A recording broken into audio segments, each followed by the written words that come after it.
Hi, my name is Kristen and this is Kristen Craves a Book. It is just after Christmas. I'm feeling very relaxed. I figured I had to sit down and film this video because it is a collab with my fellow ladies from the Black Hat Book Coven. We are continuing the book club into 2025, so please join us. Becky just announced all of the books for the first 4 months. I will leave a link to that down below. And I just love this book club. I love witchy books to start with. I love this group so much. We have so much fun. If you've been to any of our reading sprints, we do reading sprints once a month, and then at the end of the month we do a discussion of the book. It's chaos. We always start talking about the book and then it kind of just unravels from there. I'll blame Jackie for that one. And Becky, actually. I think Becky is secretly the instigator of that, but that's what makes it so much fun for me, and I'm so glad that's continuing on next year, even though I don't think the books often hit. And it made me think about book clubs in general. I've been part of many book clubs. I follow quite a few book clubs on BookTube and I watch discussions and stuff, and 3 stars seems to be the most common rating among people when they're in a book club. And that might just be true among reading, and it's an average rating, that just makes sense, but I feel like you put a lot of pressure in a book club read. The whole point of this video, which is what I probably should have said before I got into this rant, is that I'm going to rank the books that we read for the book club from my least favorite up to my favorite.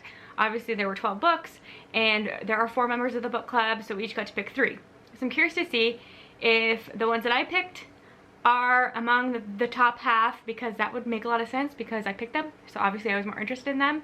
So yeah, there's just a lot of factors that probably go into why book club books aren't always, or not very often, 5 stars. I don't think I actually had a 5-star read from the book club this year, but that doesn't stop me from loving it, which I think is part of what makes book clubs so much fun. It's actually more fun if not everybody loved the book. I think there were a couple where we all kind of agreed we liked it, and those discussions are kind of boring and there's not a lot to say. So when you have dissenting opinions, or if everybody kind of dislikes things about the book, for some reason it's easier to have a discussion about. They're more fun for us. So not every book has to hit to be a good book club book.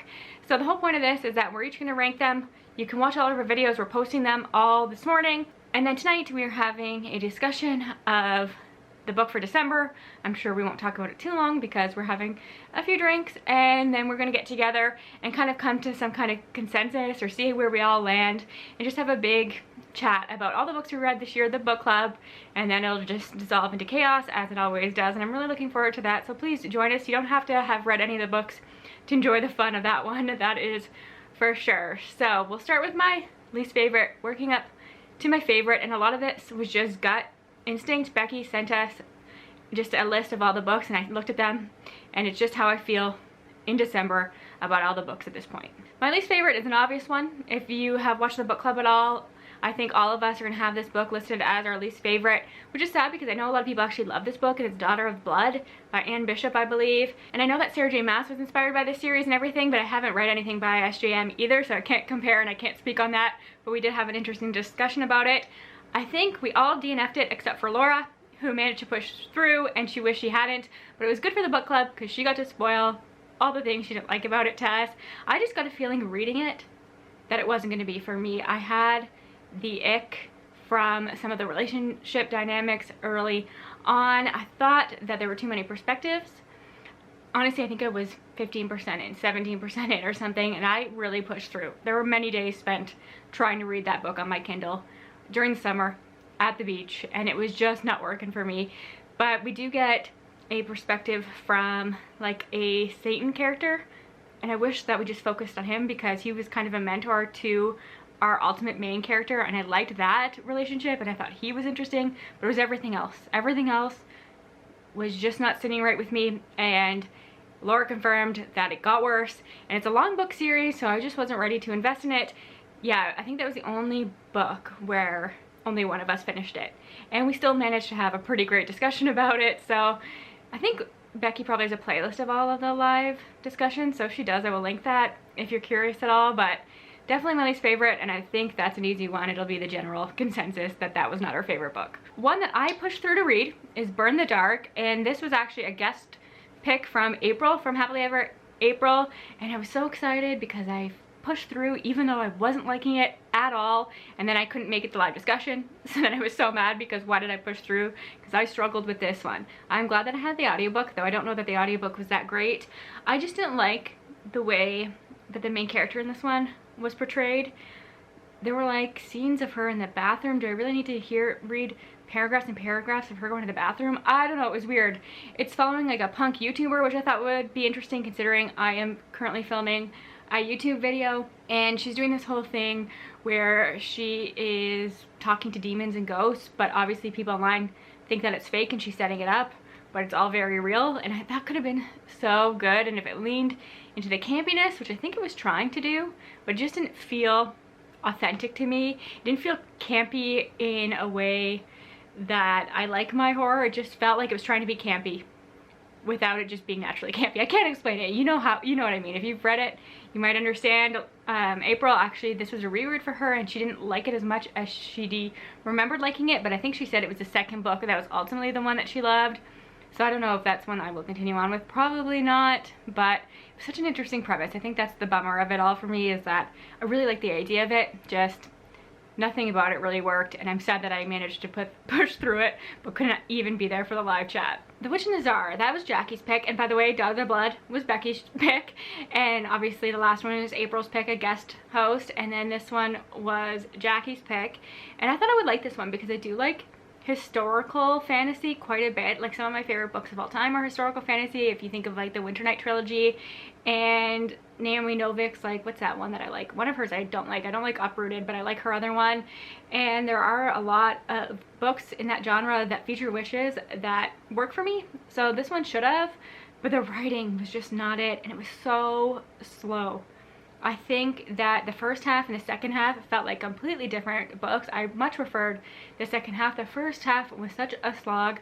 I wasn't into any of the relationships, wasn't invested in the main character. I just thought it was so boring. It's another one that I probably could have DNF'd, but I try to push through these for the sake of the book club, though that is not a requirement of this book club, which I also love.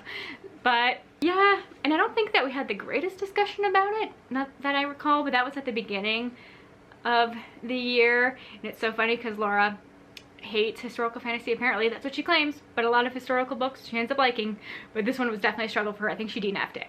So definitely not the biggest win, but Jackie herself liked it the most and she picked it. So I guess that makes sense, and that just goes towards my theory that you're gonna like the ones you pick yourself more because obviously you're curious about them. So not one that I think about much. I'd be curious. I think the author released another book this year, but I have heard absolutely nothing about it. I'm gonna force Jackie to read it, see what she thinks, and maybe I'll try it. Controversial, because I have a feeling that this might be at the top of somebody else's list. We will see. But The Honey Witch. I should have loved The Honey Witch. Nobody loves cozy fantasy more than I do.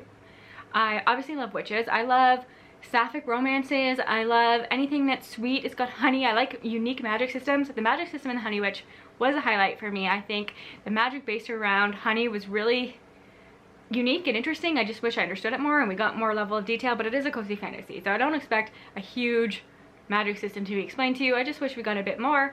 I liked in the beginning, I actually got emotional. Something devastating happens in the beginning and I was feeling connected to the characters. It was a romance that failed me. I did not understand what these two saw in one another, why they were together. It was just ridiculous. There's a whole scene that I can't explain, but if you've read it, it makes me laugh. It's so ridiculous. And the reveals were so obvious. I saw that coming from a mile away. And you know, you're reading a romance and you're rooting against the characters being together. That is never a good sign. And this was a debut, so I'm curious to see what the author writes next, because I think there's some potential there, especially in her ideas. But the execution for me wasn't it. The romance wasn't my favorite. It was very romance forward too. I actually wish we got more of the fantasy elements, or at least the fantasy elements weren't so predictable, because it was so obvious where this was going. But there were some great side characters I loved actually. But overall, not a win for me, but it was a win for a lot of people in the book club. It was actually one of the most divisive, I think. I think I liked it the least, but there are people who loved it, people who didn't like it, so that's actually the best kind of book for a book club. So for a book club book, I think it was a good choice. And sometimes cozy fantasy is hard to discuss in a book club because not a lot happens, but I think that one was actually a good one. And then The House Witch. I think The House Witch was Becky's choice. This book was long, and I've been curious about it for ages. They're on KU, I'm pretty sure. There's a whole scene where you get a perspective of the cat, and the cat is like a mob boss or something and you see the cat. This is such a side note, but it's a scene that always sticks in my mind. It was my favorite part, and it was so random. And you see the cat like going through the streets and all of the different cat characters that it knows, and like the societal norms that they have and the relationships that they have with this cat. It's very strange. It was so out of left field and I loved it. I ate that up. And there's obviously the cat is on the cover, but the actual story itself, no, didn't connect with it much. Wasn't rooting for the romance. I thought the romance was going a different way with somebody else, and I would have preferred that, I think. I like the idea of a house witch. I love a kitchen witch. I know that's a very common trope, and in this case he is the house witch in a castle to like a royal family, so we see his relationship with the king and the queen and the prince, and then everybody else that works at the castle and the relationships that he develops with them because he's a little bit shy at first, and then we get this romance. Again, the romance, I just wasn't invested in it at all. It's not the romance that I actually wanted, and it felt so long, and I think that this is a series and the books just get longer and longer, so I'm not going to continue on with it. I'm not sure if anybody else in the book club has, but it was better received by other members of the book club, so I'm curious to see where that one lands, because I don't have a good read on how people feel about that one in terms of everything else that we read this year, but obviously it's not in my top half, so wasn't my favorite. Not a book that I think about much, and yeah, it felt a bit like a slog because it was super long, and I just didn't feel like the length was worth it for me in the end. So now we're coming up to the 6th book, right in the middle, and it's actually my pick, and this is Grave Brier. Is it Casey L. Bond? And so it's right smack in the middle, but this had so much potential, and it's a YA fantasy romance set at a carnival, and I always love the idea of carnival books and circus books, but I've never actually loved one. Like, I don't actually like the night circus, but I love the idea of them, and I just think that this book had such an interesting setup for the carnival, but it should have leaned into it more. I liked the world in this. I liked the description. I thought that the author was really great at describing the scene, but she kind of fell off of that as the book went on. I wish she kept that energy going throughout the book. Again, the romance I actually thought was sweet, but it was too fast, too insta-love for me, and there are a couple scenes at the circus. I just wish we stayed there long. It's more traveling, which is not really my thing when you're on the run. She is in this world where there are different types of magic, and something happens at an event where her magic is revealed and she is on the run, and she is followed by somebody else from her city, and the two of them end up having like an enemies to lovers romance, but very, very quickly. We meet different characters on the way. There's like a villain that is so villainous, it's almost ridiculous. I actually thought that some of the reveals at the end were kind of interesting and unique, and I liked that it was a standalone, but I do think there's potential in this world, and I just wish that the author kept the writing energy that she had when we were setting it up, and like the opening act and everything. I wish that was carried throughout. I think that if she had described the carnival more and the circus more, it would have been really good. You could have pictured it all, but she kind of fell off, so I don't know what that's about. There's also a frog, and the frog was my favorite character. Laura hates frogs. That's what my biggest takeaway from our discussion of this book is, that Laura hates frogs. Anybody else hate frogs? I feel like that was such a weird thing to learn about her, so this might be at the bottom for the frog alone, but it's in the middle because of the frog. The frog saved it. I love the frog so much. So there's my biggest takeaway from that book. Ava Evergreen, The Semi-Magical Witch. I think that's the title of this one. This is another one of Laura's picks. It's the only middle grade we read this year. It's the only middle grade I read this year. It's probably the only middle grade I've read in a couple years. I don't read a ton of middle grade these days, but there's once in a while one catches my eye, and this one looked really cute, and it was cute. I think I probably liked it the most, actually, of the group. We will see. But I just thought that she was a sweet character. I liked the friendships.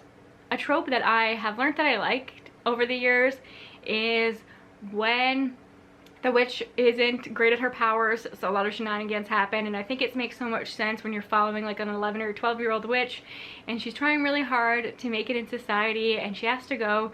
She's assigned this role in this community, and she's making friends there, and her magic's a bit of a disaster, and you see her just form connections and find herself typical middle grade tropes, but it was done just so well, and I thought it was adorable. And there's a sequel. Eventually I will get to it, but I just have to be in the mood. If I feel like if I'm in a reading slump or something, that might be a good one to read, because obviously the middle grade I can get through it pretty fast. But yeah, I thought it was sweet. Now moving on into my top 5. So these are all ones that I liked, and The one that I'm reading right now, so this is kind of cheating. I'm not quite done with it yet, but I'm really liking it. And I feel confident that this is where it belongs. And this is Brier, Book of the Dead. This is going to be the book we discuss on Sunday, so I have to have it done by then. I thought that I would absolutely love this. I thought that it would be actually higher on the list, but I feel like it took me 40% of the book to really get invested in it. And that is a long, long time. This is, again, following the trope that I like.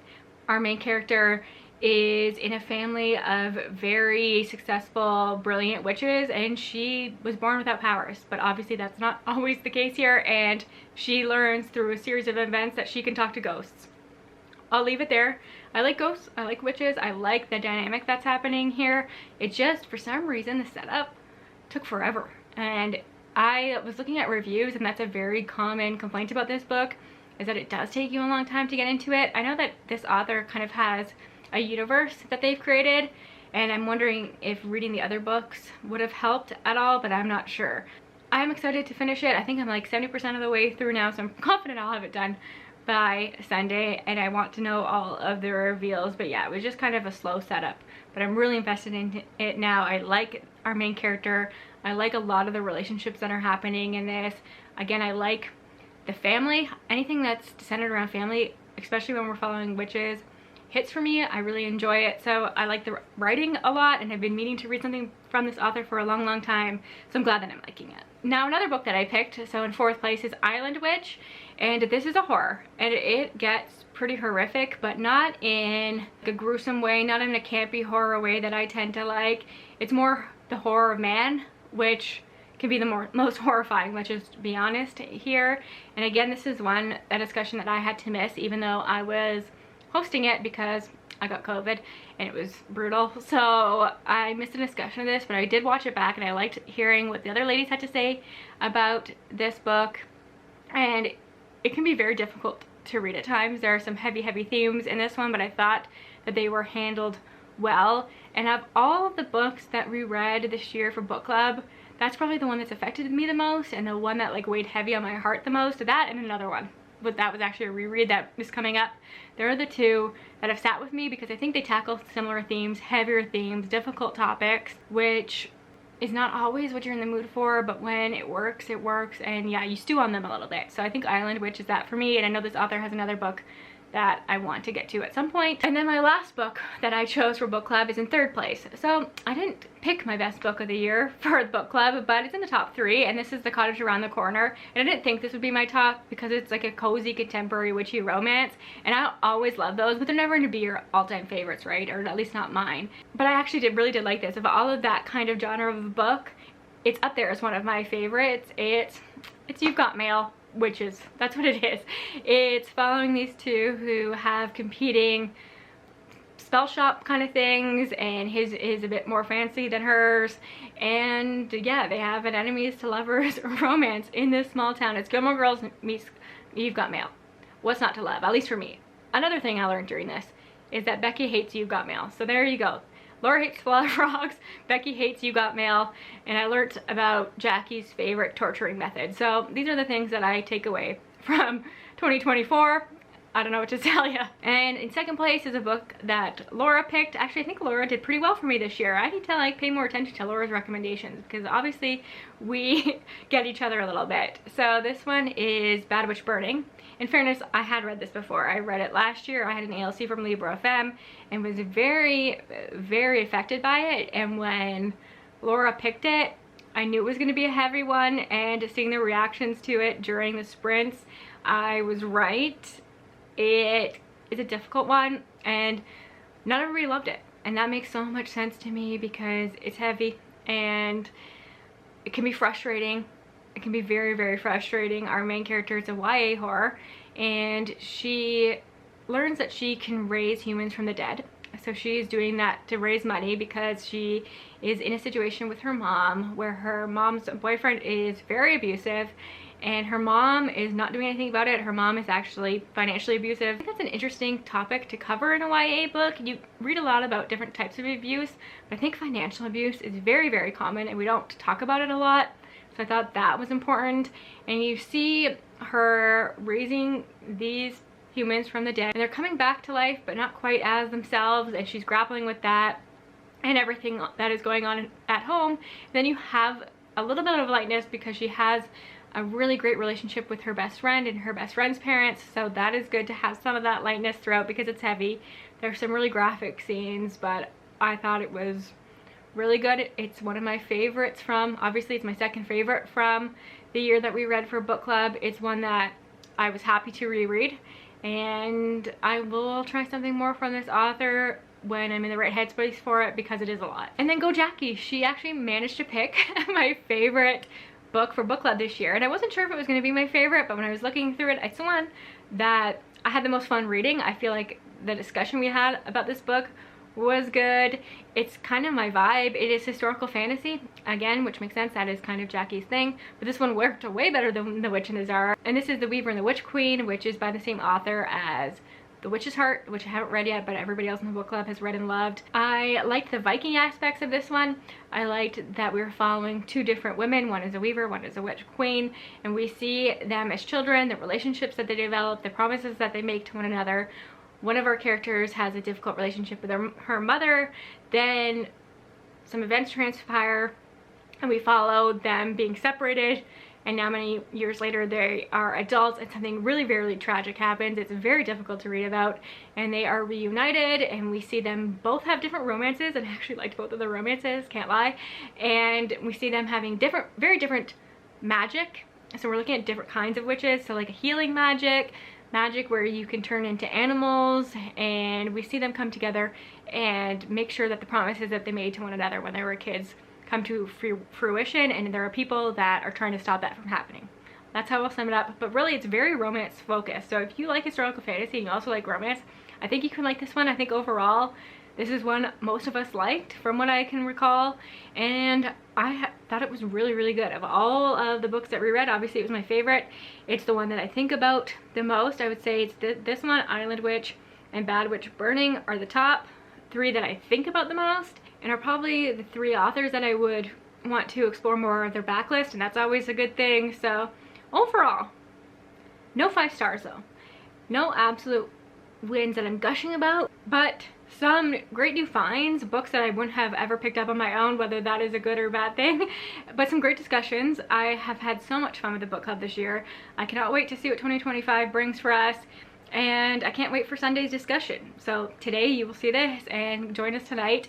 Have a drink or two with us, even if it's just a ginger ale, join us, and I'm sure it'll be a lot of laughs, always is, and I can't wait for it. So great way to wrap up the year, and we'll see you in 2025 for the Black Hat Book Coven. And again, I will leave a link to the video that Becky just posted of the first 4 books for next year down below, because there's some interesting choices, a variety of books, because we all have very different tastes, which is part of what makes this book club so fun. And I can't wait to watch everybody else's videos to see how different we all are. So excited to see the witchy books that 2025 brings for us, and I'll talk to y'all soon. Bye for now.